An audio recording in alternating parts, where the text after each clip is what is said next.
लालू प्रसाद यादव का बड़ पुओ तेज प्रताप यादव स्पष्ट कर से केबे आरजेडी को फेरबे नहीं। लालू प्रसाद यादव का बड़ पुओ तेज प्रताप यादव का मंतव्य पर बिहार राजनीति एवं उष्मता वृद्धि पाई।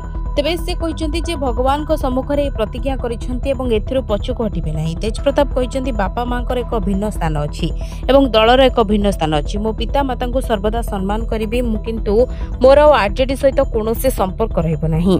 तेज प्रताप एक गणमाध्यम साक्षात्कार स्पष्ट भाव में कहते आगामी विधानसभा निर्वाचन में महुआरू लड़िबे, तथापि तांको दल केते आसन लड़िबो ताहा स्पष्ट करिनाहंती। से कहचंती या ठीक समय घोषणा कराजिबो। से संकेत देइछंती जे जनशक्ति बैनर तले दलर प्रार्थी माने बिहार निर्वाचन लड़िबे। तेज प्रताप तांकर नूतन राजनीतिक दिग एवं विचारधारा को मध्ये स्पष्ट करछंती। से कहचंती तांको दलर प्राथमिकता शिक्षा हेबो। सबु दलर मूलदुआ शिक्षा द्वारा स्थापित हुए। जेतेबेले जणे शिक्षक ब्लैकबोर्ड रे पाठ पढ़ाती सेतेबेले पिला माने कलम कौन एवं धनु कौन शिखती।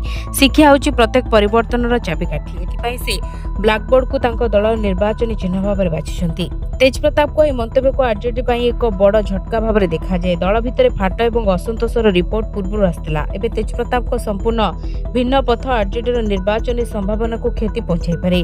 विशेषकर सान भाई तेजस्वी यादव दल नेतृत्व नेउथुवारु दलर स्थिति खराब होबार आशंका देखा दैछि। तेज प्रताप कहछन राजनीतिक कैरियर लोकों समस्या समाधान उपर केन्द्रित हेबो। तांको दल विशेष भाव में शिक्षा नियुक्ति युवपीढ़ी को सठिक दिगदर्शन प्रदान उपर ध्यान देबो। तांको मतरे सुदृढ़ शिक्षा व्यवस्था सहित सामाजिक बा समाज उत्तम राजनीति एवं एक सुदृढ़ भविष्य को प्रोत्साहित करा जाय परिबो। Bureau report Dinalipi live.